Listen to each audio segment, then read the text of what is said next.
Hello, everybody. Welcome to our Soulcast Media live event.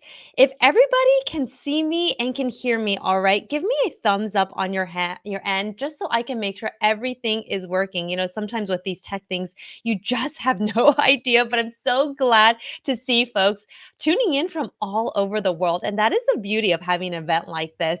We can really draw in folks. So whether it is your morning, your afternoon or your evening. I'm so glad you were all here. We have a really special session today, and I'm cannot wait for me to introduce my guest here. So before we get started, I just want to go over some logistics of what you can expect. So this is going to be a conversation that's going to last about 30 minutes or so. And we want you to know that as much as it is a conversation between me and Bob Burg, it's also a conversation with you, meaning we want you to leave any comments, questions in the chat. If you hear something that Bob and I are talking about and you're like, wait a second, I do have a thought on that, leave it into the chat and we will do our best to try to answer any questions that you have. Now, if this is the first time you're joining one of our Soulcast Media live events, yes, we are live. I want to say welcome. For those of you who don't know who I am, my name is Jessica Chen, and I'm the founder and CEO of Soulcast Media, and we are a communications training company. We've worked with over 2 million people now how to improve their communication skills.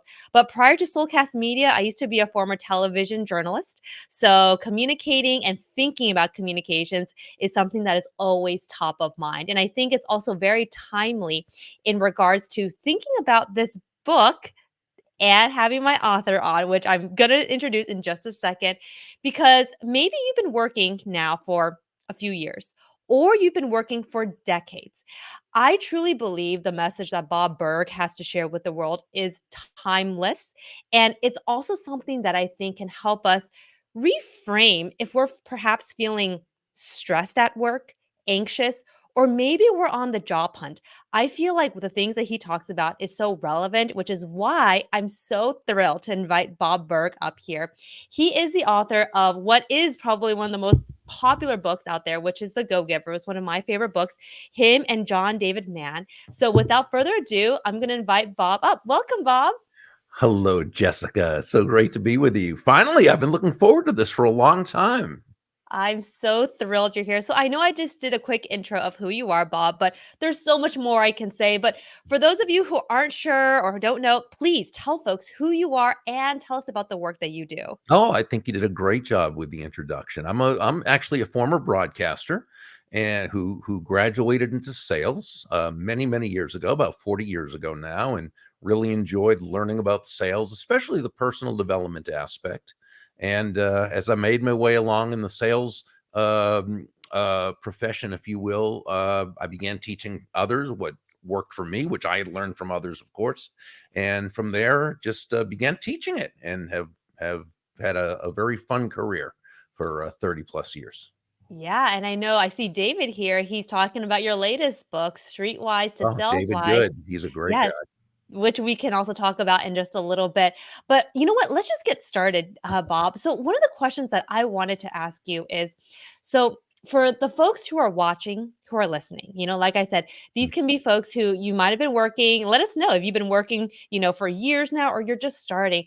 But, when you guide folks and when you go out and speak and you're, talking about finding career success, right? Whatever that means. You Mhm. know, what is something that you encourage folks to think about when they are, out working, which oftentimes it can be very easy to feel like you're just kind of going this on this like everyday grind of like, am I making a difference?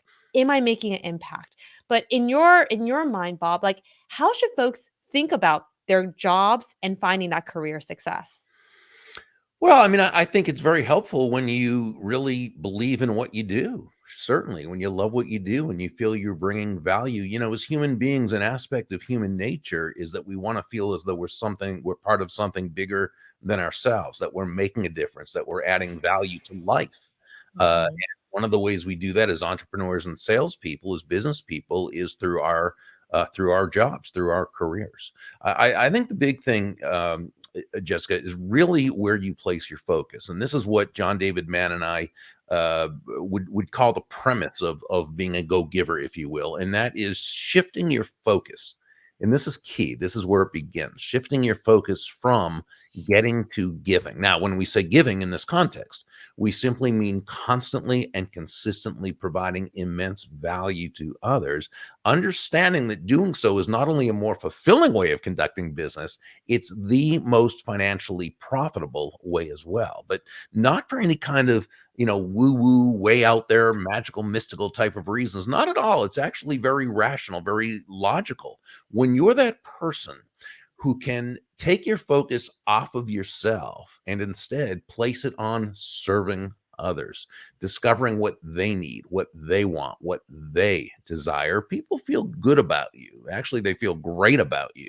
They want to get to know you. They like you. They trust you. They want to be in relationship with you. They want to do business with you. They want to tell the world about you, or be what John and I call your personal walking ambassadors.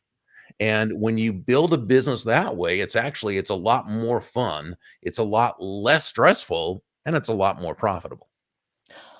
Why do you think, though, it's so hard for people to always remember that? And I don't know if it's because of the way organizations are organized or how it's always based on, let's say, for example, competition. But, I think the go-giver, because that is the message, you're having folks think about it that way. But is it a human nature thing to want to think the opposite, where it's thinking maybe is it that scarcity mindset?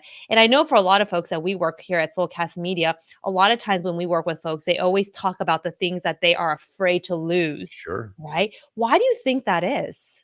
Well, that's human nature as well, and that's baked into us, into our DNA as part of our cave person ancestors' survival, right? And because every day was literally, not figuratively, literally a matter of survival. It was, could you make it through the day? So had certain things had to happen. So basically, our brain has developed as a protectionary mechanism, right?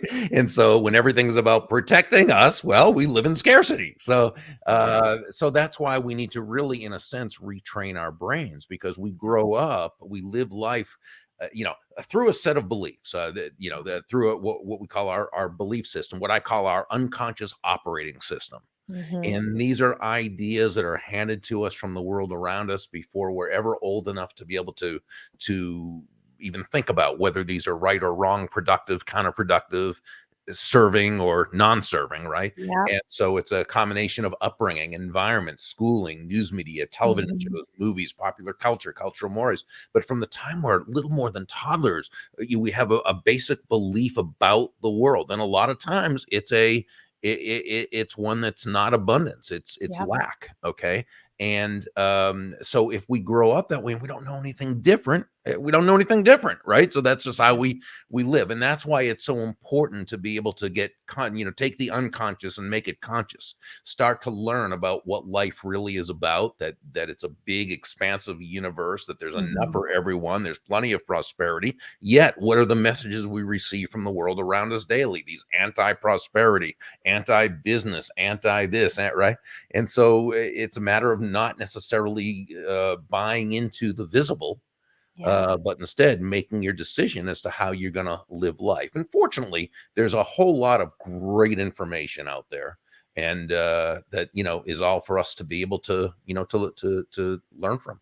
Absolutely. And what I love about what you're saying is it actually reminds me of, so one of the things that I always talk about is, you know, so for me, many of you are familiar with my story, but if not, I'm always open to talking about it. But when I started working, communications was not something that I was comfortable with. And part of the reason why communicating and speaking up in meetings was so hard for me was because of a lot of those influences that you're talking about right now, like Sure. cultural influences and even like childhood influences. Like it was never growing up in my home, my parents were never like, "Oh, Jessica, you have to speak up. You have to advocate for yourself." A lot of the times it was this scarcity mentality of, you know what, just kind of keep your head down, be humble, like don't boast, don't draw attention to yourself. And it's funny because, like, when you go out into the working world, you realize that, yeah, speaking up, whether it's for yourself or whether it's to help others, it is very important. And I can't even tell you, when I first started my career in journalism, how many opportunities that I lost myself because I had so much trouble switching my mindset to thinking proactive communications, Right. not necessarily reactive communications, right? But it takes time. So Bob, I have to ask you, when it comes to getting people to believe this message, right? Because I'm sure there'll be people, skeptics and critics, be like, well, Bob, well, if we just give all the time, won't people just take everything? So how do you encourage folks to not think of it that way? And why does that actually connect to career success, abundance? Yeah, so let's look at a couple things because you asked some wonderful questions. So the first one is kind of, well, Bob, if you're doing this go giver thing, I mean, aren't you going to be taken advantage of? And so first, I think it's very, very important to understand that there's absolutely nothing about being a go giver that is congruent with being anyone's doormat or a martyr or self sacrificial or being taken advantage of. Now, could you be taken advantage of? Well, sure, anybody can be taken advantage of. And the fact is, in life, it's going to happen sometimes unless we never leave the house. And in that case, we'll never get anything done either. So, but if you are not you, but if one is a person who finds themselves in a pattern of being taken advantage of, again, this is happening all the time, constantly, okay, then what they need to realize that it's not because they're nice or because they're a giving person that they're being taken advantage of all the time. It's because they are doing things in a certain way that is creating the environment for people who would take advantage of others to take advantage of them. Okay. And again, this is always on an unconscious level. Nobody wakes up and consciously says, hey, I wonder who I can find to take advantage of me today. Right. Yeah. That doesn't happen. But if we feel inside, again, it's the unconscious, and that's the part that rules, that we either deserve to be taken advantage of, or there's a certain payoff to it, Yeah. such as maybe an excuse for not being successful. Well, I would be, but I'm already always taken advantage of, or someone who wants that kind of attention. Oh, poor so and so, they're such a giver and they're always being taken. And again, I'm not saying that's anyone. I'm saying there's all sorts of reasons why people do things, but there's always a payoff to any behavior, even if that payoff is unconscious. So the first thing, if someone does feel that describes them, that they're constantly being taken advantage Mhm. of, well, first, congratulations for recognizing it, because it's only when you make the unconscious conscious that you're even in a position to be able to do something about it. Yep. Otherwise, you can go through your entire life with this happening and you never know why. Yep. You just think it's bad luck, right? And so, and then it's doing the work. It's asking yourselves the question. It's checking your premises and asking, okay, why is this happening on an ongoing, right? You know what I'm saying? So that's how you want to approach it, and do the work, find the information, and work on it. But as far as being a go-giver, there's nothing about it that would cause you to be taken advantage of. What being a go-giver really means is you recognize that to the degree that you are able to provide value or give value to the marketplace, that's the degree that people are going to feel much more comfortable and desirous of doing business with you. That certainly doesn't mean you don't respect your boundaries. I love that, and I think what you're saying is it's the it's the action of giving that as an individual, you yourself, you enjoy it so much because you know you're providing value that in some ways you're not even thinking about, "Oh, are people taking advantage of me?" It's more of like, "I actually want to give." Right? I actually want to give people this because I'm so passionate about it or I know it can help others so much. Now, I feel like this principle, and by the way, I don't know if anybody here manages a team.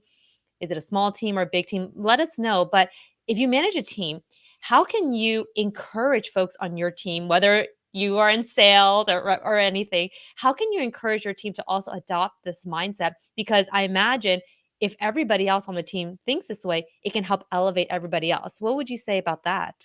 Well, it would, sure, when people have this mindset. But what about the question, well, Bob, this go-giver stuff, focusing on others, focusing on bringing value to others, that's great. When I don't need the money, then I'll do that. But right now, I need the money. I've got to think of the money and go at right. So I take people through an exercise to help to understand the actual issue. So let's say, for example, Jessica, that you are the prospective buyer and I'm the seller, and we're in a sales conversation. Okay. And so, yeah, I need the money. I need to get your money. I need to make this sale. I need to make this happen. Right. So, I might ask you some questions to do some discovery, but I'm not really listening because I care. I'm more listening because, well, I know that's part of the process, and maybe I can learn something that can help me sharp angle you into a close so that you buy from me, right? And when you have an objection, I'm kind of a little defensive because this objection of yours is standing in the way of my money that I need. And so, yeah, I answer the question, but I don't really go into detail. Maybe I answer just on the surface level and give that rehearsed answer to an objection. Fine. I'm closing early and I'm closing the sale often because, well, I need the money. Now, at the end of the sales presentation, at the end of our sales conversation, are you more likely or less likely to want to buy from me? And probably less likely because you don't feel good about the experience. You know that I'm thinking about myself and the money, not about providing value to you. Okay. Mhm. So I was totally thinking of myself, self absorbed, and the sale didn't happen. Now, let's take the same situation. You are the prospective customer, and I'm the salesperson, and I still need the money and blah, blah, blah, blah. But I'm going to do something different now because first, here's what I'm going to understand first, that nobody is ever going to buy from you or from me or from anyone else because we need the money. Mhm, That's not how mhm, things work. That's not human nature. People buy from us because they believe they'll be better off by doing so than by not doing so. So it behooves me as the salesperson, whether I need the money or not, to take my focus off myself and place it on you. Does that make sense? Okay. So now I'm going to ask you, because so what I'm going to do is I am going to suspend my self-interest. I'm not going to deny it. I'm a human mhm, being. We got to live in truth, and we understand that as human beings we are self-interested, but we also know that that's not why you're going to buy for my mhm, self-interest. So I'm going to suspend. I'm going to put my self-interest totally to the side, and I'm going to focus on you, and I'm going to make this a value-based experience for you. So I'm going to ask you questions. Only now I'm really listening to your answers. And I'm listening because I want to know what it is you need, what you want, what you desire. I want to know what problems you have that I can help solve through my product or service. I want to know how you utilizing my product or service will add to your happiness. Okay. So I'm going to ask questions that draw this out. I'm also going to understand that because we come from different sets of beliefs and I don't really know, I'm not going to assume that I understand exactly what you mean by what you said and that what you meant is what I understood because I don't know mhm, that. So I'm going to gently and tactfully and empathetically ask questions to draw that out and make sure. Only at the point that I know what you need, want, or desire, am I going to connect the benefits of my product or service with those needs, wants, and desires. When you have an objection, not only am I not going to resent it or be defensive, I am going to welcome it.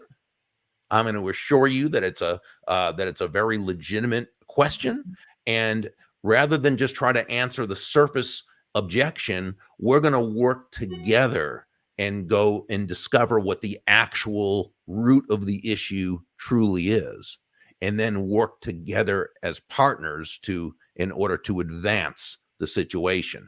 Now, by the time I ask you to take action and buy from me, okay? Are you more likely or less likely to want to do so? And the answer is probably more so. First, because we've been able to see how you're going to benefit, but you also know in your heart that I have your well-being at forefront. And what happens is that it's someone who doesn't really understand the reason to operate as a go-giver and turn so you can say, even if it's in your just realize it's in your self-interest to place the customer's interest first. But here's what's going to happen. Not only when they start doing this are they going to be much more successful, they're going to love the process. And they're going to love the fact that they get to really take care of people, that they get to truly, authentically add value to the lives of their customers. And that's when it really hits. I love that. And I will say everything that you just shared of putting the other person first, truly listening, and then, you can understand, oh, that is what they're looking for. That is how they're feeling. I think, regardless of whether we're in sales or not, I mean, sometimes in some ways I feel like all of us are in sales in some indirect way or direct way, Absolutely, we are. Sure we right? are. Whether Mhm. it's selling ourselves or selling our idea. Is our But philosophies are absolutely. absolutely. So in some ways, I know sometimes people are like, I'm not in sales. This is not relevant to me. But in many ways, communications, communicating your idea is selling your idea, whether it's to motivate or Mhm. persuade others. Yeah. So I will say, whether we are managing people or not, it's thinking about, and this is even encouraging other people on your team. If you do manage people, it's like, Mhm. how can you always keep in mind that you got to prioritize other people? And you said it best. It's not thinking any less of ourselves. It's really putting other people first so we can really understand their pain points. Then we know exactly what to say, so it'll really resonate with them, because we know the worst kind of communications is communicating to somebody who isn't listening. A person really truly listens because they feel like the person understands, Mhm. right? Absolutely. That's the thing. And I think, if there's anything that I would hope everybody takes away is, in many ways, communications and being a go giver are similar. In order to be an Sure. effective communicator, you got to be able to put other people first. Absolutely. Because how many of us here have been in conversation where we feel like we're saying something, but people aren't actually hearing us? It is very disheartening. And for many of us, we just shut down. But if you had a manager who, like what you're saying, Bob, really listens, how much better is the morale, right? Mhm. So it's Oh, huge. absolutely. Well, and as a communication authority, which you are, that's what you teach, right? You've got to be able to make that connection. You've got to be able to connect on a heart to heart level with that other person. And it's in the communication process, as you know, it's less about what you say than about the feelings you're able to transmit. And that happens because your focus is on that other person and you're thinking about them. It's like that. I remember when I was first in sales, and I was doing a lot of telephone prospecting. And one of the things I learned very early is that nobody ever hung up the phone on me while they were talking. It was an amazing thing. If I'm talking about myself and my fantastic products and services, they're not interested. If they're talking about themselves, they are totally engaged and they're much more likely. It's that old, if you've ever been in a conversation with someone who let you do practically all the talking, didn't you kind of come away and say, for you saying to yourself, wow, what a fascinating conversationalist that person is. And Yeah, again, that's communication. It's just, absolutely. it's just how, like you said earlier, how you frame it and then how you make it happen. I think I've read this once, that there's a ratio of, if we're talking about sales specifically, that a person should only be talking 30% of the time. The other person, the prospective client, should be talking 70% of the time. Because if that's the ratio, the other person will think, yeah, this was a great conversation. I feel like they really heard me. Exactly. Yeah. I've heard all sorts of percentages and but the big lesson is, yeah, they should be doing most of the talking and we should be doing most of the listening. Absolutely. So one of the last questions I really want to get to is, and this is something that Chantel is asking, it's about burnout, right? And it's like, when you constantly are putting other people first, it's it's easy for you to maybe neglect your needs. Do you ever see that, Bob? Or like, how does one kind of go about this to make sure that they're taking care of themselves, but still taking care of others as well? Yeah. So Chantel, great question. And here's what it comes down to. Remember, of the five laws of the go-giver, there's laws of value, compensation, influence, and authenticity. And those are four as far as they're proactively the value you're giving and how many lives you're touching and impacting. Law number five is the law of receptivity, right? And this says the key to effective giving is to stay open to receiving. And what it really means is this, okay? It's understanding that, yeah, you breathe out, but you also have to breathe in. It's not one or the other, right? It's both. You breathe out carbon dioxide, you breathe in oxygen. You breathe out, which is giving, you breathe in, which is receiving. Giving and receiving are simply two sides of the very same coin, and they work in tandem. If you were to just breathe out, you'd never survive. you'd never thrive. You've got to do both. So no, you don't. Remember, there's nothing about being a go-giver that's self-sacrificial. Okay. It's just that you operate in such a way that you're always focused on the value you're providing others, understanding that everything you're doing is for everyone to rise. So before we wrap up here, I wanna just quickly talk about your newest book that came out. And Ah, for those of you who are not familiar with that book, can you tell folks like what is this book about? And is it really only relevant for folks in sales or could it be for anybody who wants to elevate? yeah. Well, it is a sales parable. It's called Streetwise to Sales Wise. Become objection proof and beat the sales blues.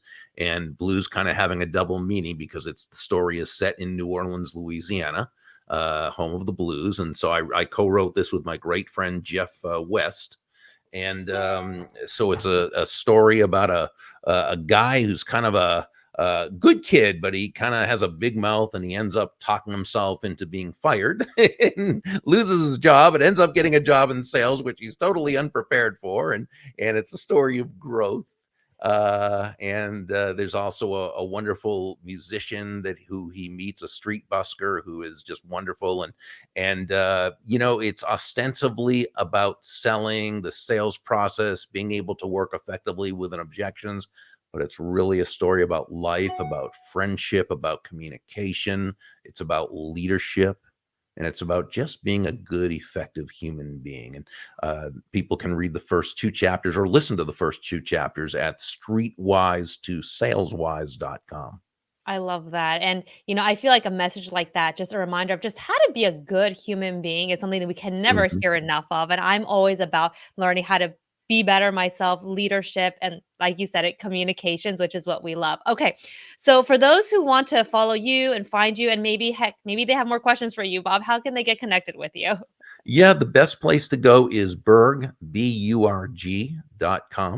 And if you go there, you can read a couple chapters of any of the books in the series. But also, you can subscribe to my daily impact email, which is a Monday through Friday morning email I sent out to engage and inspire and have fun with. So sign up for that if you'd like. And yeah, basically, we have a whole bunch of resources there at Burg, BURG.com.